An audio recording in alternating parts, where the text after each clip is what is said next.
Hi, I'm Maggie Holmes. This is Jackie Rao from the Canadian Mental Health Association, my fundraising partner, and we're here today to talk about why I'm climbing up to Mount Everest Base Camp. The reason I'm doing that is to raise money for the Canadian Mental Health Association for youth programs and for suicide prevention programs. And our goal is $29,035, which is the height of the summit of Everest itself. And so far we're about $900 from that goal, and we've been quite busy with fundraising efforts, and I'm doing this climb in honor of my son Ryan. I lost Ryan 5 years ago, and he suffered from psychosis and eventually took his life.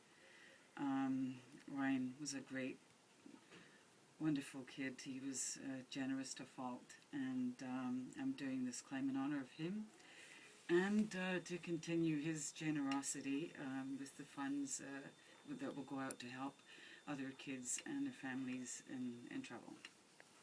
So what did you experience as most helpful during the time when you were supporting Ryan through his symptoms? Ryan, well, when he first got sick, he was about 15 and a half years old. He started acting kind of strange. We had thought perhaps it was because his brother had just moved out and he was a wee bit down. But then we started seeing a little bit more stranger behaviors, and then one night it was quite obvious he was suffering from psychosis, and we hospitalized him. The help at the hospital there would have come through the social worker at the time, Teresa Partridge. She was absolutely amazing and instrumental in getting Ryan help at Sunnybrook Hospital. There was a 2-week assessment there. That went fairly well, and the thing that was very difficult though was 2 weeks was down and over, and Ryan was sent home. He was still extremely psychotic, and after that there wasn't really any help. And what we did have to do at that point was go to Toronto to continue with the psychiatrist down there, because now we had been involved with them. There was no more help up here in Owen Sound Hospital, unless of course he had another psychotic break, which he did. So then it was back to hospital again, and more social work, and then to another program. So basically the pills weren't very good. We had no psychiatrist really that could really help us, but the social worker was unbelievably helpful, and she was great. So that's what helped us at that point. So then you've already touched on the gaps in the system. Huge. Yeah, up here we're still a rural area, so we don't have all the services that Toronto or London has. Our waiting lists right now are pretty big. Even back when Ryan was ill, they didn't have the PET program in London. They didn't have any PET program here. We have a little bit of it here now. But I was talking to another mother just weeks ago who had mentioned that her son was psychotic. He was really suffering, and he has been unable to get any help until just recently with the PET program, and that's been 5 years. And PEP is first episode psychosis. So, and then the other gap mostly is just awareness in people's knowledges of certain programs, that just letting adults and parents know where to go for help is a big gap in the service, in that letting them know that there are some services here, just they have to who to call. I noticed with the Youth Help Phone, they have a brand new program that they have incredible posters for all the schools that deal with bullying and gays and lesbian youth, psychosis, depression.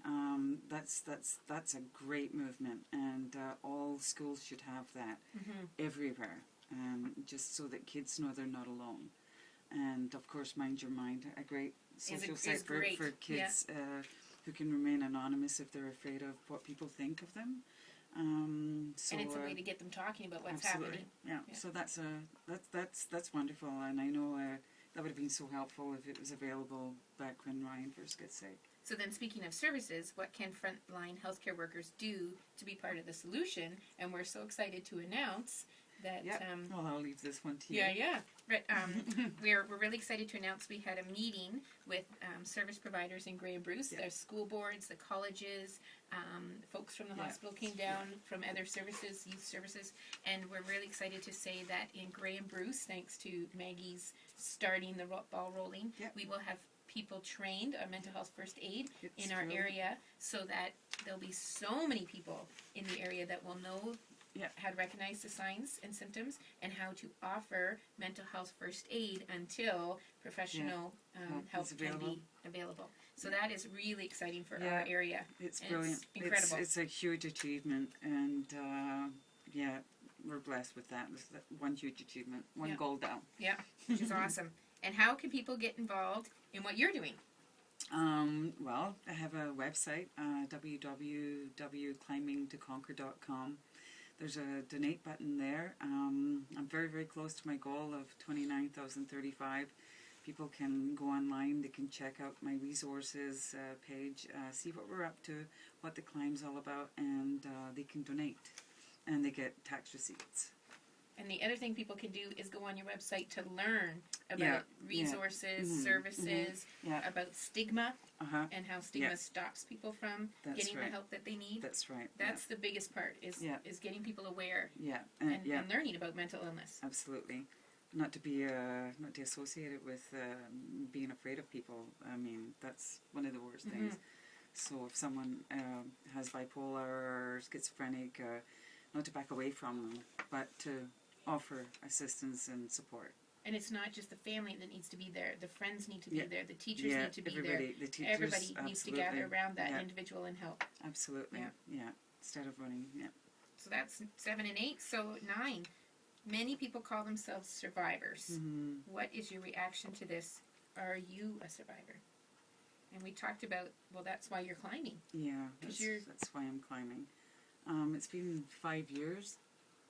It's been a long time. I'm doing it for Ryan, and to be up there in a place where, you know, I feel I'm probably closest to him, and I just want to be up there for him.